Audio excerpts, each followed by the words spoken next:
9, 10 ನೀವು ಸ್ಕೂಲಿಗೆ ಬರ್ತೀರಿ, ಅಪ್ಪ ಅಮ್ಮ ಕಳಿಸ್ತೀರಂತ ಸ್ಕೂಲಿಗೆ ಬರ್ತೀರಾ, ಈಗ ನಿಮ್ಮ ಸಲ ನೀವು ಸ್ವತಃ ಬರ್ತೀರಿ ಬರ್ತೀರಿ.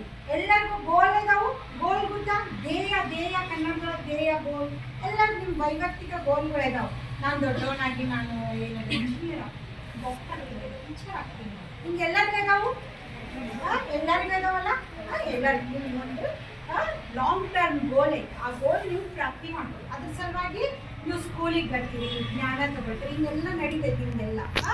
ಈಗ ನಾವು ನೀವು ಈಗ ಸ್ಕೂಲ್ ಇದೆಲ್ಲ, ನಿಮ್ಮ ಸ್ಕೂಲಿನ ಮೇನ್ ನಿಮ್ದು ಒಂದು ಶಾರ್ಟ್ ಟರ್ಮ್ ಗೋಲ್ ಅಂದರೆ 10th ನನಗೆ ಚೆನ್ನಾಗಿ ಒಳ್ಳೆ ಮಾರ್ಕ್ಸ್ ಬೇಕು. ನನ್ನ ಡಿಸ್ಟಿಂಕ್ಷನ್ ಯಾರಿಗೆ ಅನ್ಸಲ್ಲ ನನಗೆ ಒಳ್ಳೆ ಮಾರ್ಕ್ಸ್ ಬೇಡ ಅಂತ? ಎಲ್ಲರಿಗೂ ಅನಿಸ್ತದೆ. ಆಮೇಲೆ ನಿಮ್ಮ ಸ್ಕೂಲ್ ಒಳಗೆ ಫೋಟೋ ಹಾಕಿರ್ತಾರೋ, ಲಾಸ್ಟ್ ಇಯರ್ ಮಕ್ಕಳು 10th ಸೀನಿಯರ್ಸ್ ಇಂದು ಫೋಟೋ ಹಾಕಿರ್ತಾರೋ, ಅವ್ರದ್ದೇನೇನು ಏನು ಮ್ಯಾಕ್ಸಿಮಮ್ 100% ಎಲ್ಲ ತಗೋತಿರೋದಲ್ಲ ಎಲ್ಲರೂ. ನಂದು ಫೋಟೋ ಬೇಕು ಅಂತ ನಿಮ್ಗೆಲ್ಲ ಅನಿಸ್ತತಿ? ಅನ್ಸಿಲ್ಲ ಅಂದ್ರು ನಾಳೆ ನೀವು ಸ್ಕೂಲಿಗೆ ಹೋಗ್ತಾರ ನೋಡ್ರಿ, ನೀವೇ ಡಿಸೈಡ್ ಮಾಡಿ ಈ ಫೋಟೋ ಇಲ್ಲಿ ನನ್ನ ಫೋಟೋ ಬೇಕು ಮುಂದೆ ಒಂದು ದಿವಸ ಮಾಡ್ತೀರಿ. ಅದ್ರ ಸಲುವಾಗಿ ಏನಾದ್ರು ಮಾಡ್ಬೇಕಲ್ಲ ಕೆಲಸ. ಸುಮ್ಮನೆ ಸ್ವಪ್ನ ಕಂಡ್ರೆ ಆಗ್ತೈತಿ, ಕನಸು ಕಂಡ್ರೆ ಆಗ್ತೈತಿ. ನಾ ಕನಸು ಕಾಣ್ತೀನಿ ನಂದು ಇಲ್ಲಿ ನಾಳೆ ಫೋಟೋ ಬರ್ತೈತಿ, ಮುಂದಿನ ವರ್ಷ ನಂದು ಹೊಟ್ಟೆ ಬರ್ತೈತಿ ಅಂತೇಳಿ ಬರೀ ಕನಸು ಕಂಡ್ರಲ್ಲ. ಅದ್ರ ಸಲುವಾಗಿ ಏನಾದ್ರು ಕೆಲಸ ಮಾಡಬೇಕು. ಅದಕ್ಕೆ ಸ್ವಾಮೀಜಿ ನಿಮಗೆ ಇಲ್ಲಿ ವೆಲ್ಕಮ್ ಮಾಡಿ